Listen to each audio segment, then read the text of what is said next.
500 টাকা গেল 500 টাকা গেল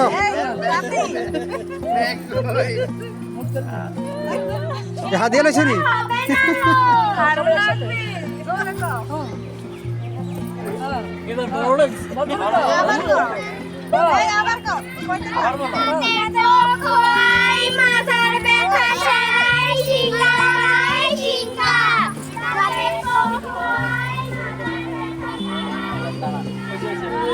তালি দেন ভালো হয়েছে তালি দেন